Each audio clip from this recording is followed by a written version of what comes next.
Hi everyone, welcome back to Banu Samee kitchen.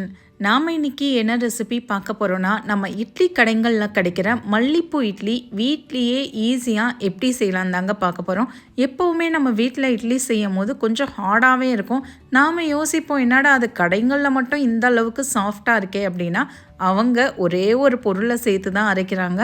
அந்த ஒரு பொருளை சேர்த்து அரைச்சி பாருங்கள், உங்களுக்கும் இட்லி நல்லா குண்டாக சாஃப்டாக இந்த அளவுக்கு ஸ்பஞ்சியாக இருக்குங்க.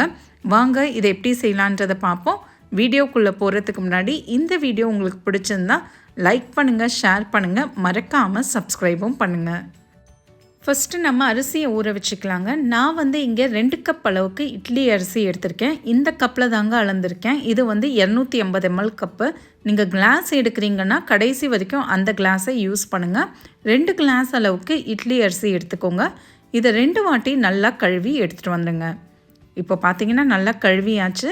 இதில் நம்ம 1/4 டீஸ்பூன் அளவுக்கு வெந்தயத்தை சேர்த்துட்டு தட்டை போட்டு மூடி இதை 6 மணி நேரம் அப்படியே ஊற வச்சுருங்க. அடுத்து நம்ம பார்த்திங்கன்னா நீங்கள் எந்த கப்பில் அரிசி அளந்தீங்களோ அதே கப்பில் 1/2 கப் அளவுக்கு வெள்ளை உளுந்தை சேர்த்துட்டு இதையும் 2 வாட்டி நல்லா கழுவி எடுத்துகிட்டு வந்துடுங்க.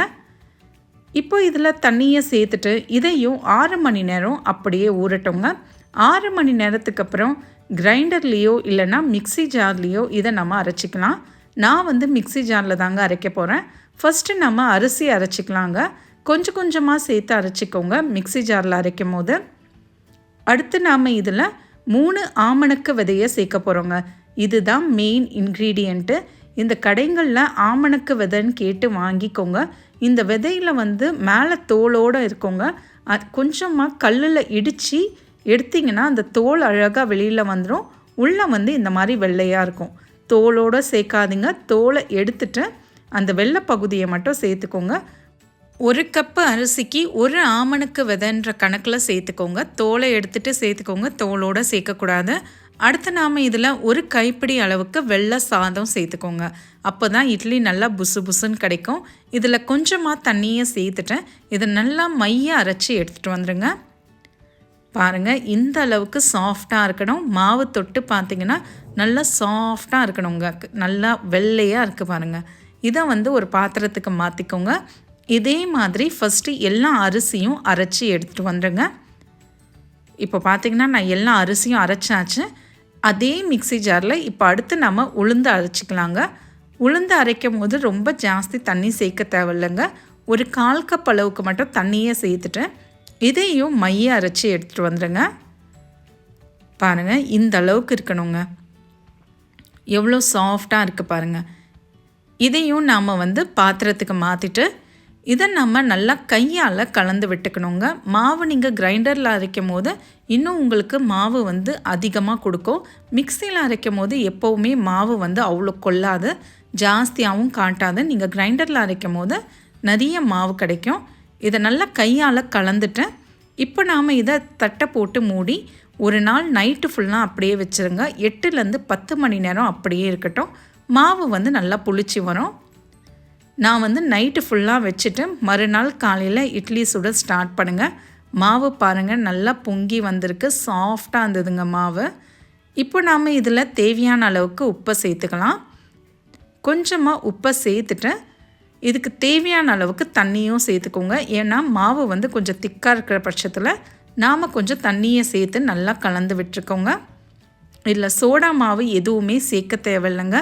அந்த ஆமணக்கு விதையே உங்களுக்கு இட்லி நல்லா புசு புசுன்னு ஆக்கி கொடுக்கும். மாவு பார்த்திங்கன்னா கரெக்டு கன்சிஸ்டன்சியில் இருக்க. நான் இது துணியை போட்டு இட்லி தட்டில் வேக வைக்க போகிறேன். சப்போஸ் உங்கள்கிட்ட துணி இல்லாதவங்க தட்டில் கொஞ்சமாக எண்ணெயை தடவிட்டு அதுக்கப்புறம் மாவை ஊற்ற ஸ்டார்ட் பண்ணுங்கள். இது இட்லி துணி இருக்கிறவங்களுக்காக இது நான் காட்டியிருக்கேங்க. இட்லி துணி இல்லாதவங்க இந்த மாதிரி எண்ணெயை தடவிட்டு கொஞ்சம் கொஞ்சமாக மாவை சேர்த்துக்கோங்க. இப்போ இட்லி பாத்திரம் நல்லா சூடானதுக்கப்புறம் நாம் இந்த இட்லி தட்டை உள்ளே வைக்கணுங்க. தண்ணி சூடாகாமல் வைக்காதீங்க. இது எல்லாமே சின்ன சின்ன டிப்ஸு.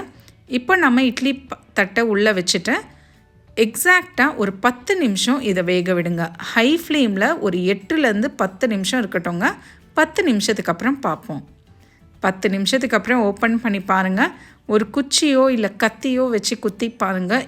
உள்ளேருந்து மாவு கொஞ்சம் கூட வராமல் ஒட்டாமல் இருக்கணும். இப்போ இது அப்படியே ஆறட்டுங்க. ஒரு 2 நிமிஷம் ஆறுனதுக்கப்புறம் வெளில எடுங்க. இப்போ பார்த்திங்கன்னா நல்லா ஆறிடுச்சு. கொஞ்சமாக தண்ணியை தெளிச்சிட்டு நாம் இதை வெளில எடுக்கலாங்க. இட்லி பார்த்திங்கன்னா செம்ம சாஃப்டாக இருக்குங்க. கடைகளில் எப்படி இருக்குமோ அதே மாதிரி சாஃப்டாக இருக்கும். நீங்கள் இதை ட்ரை பண்ணி பார்க்கும்போது எனக்கு நீங்கள் கண்டிப்பாக கமெண்ட்ஸில் சொல்லுவீங்க அந்த அளவுக்கு இட்லி சாஃப்டாக இருந்தது, டேஸ்ட்டாக இருந்தது அப்படின்னு. பாருங்கள், துணிகளில் கொஞ்சம் கூட ஒட்டலை பாருங்கள். இது எல்லாமே சின்ன சின்ன டிப்ஸுங்க.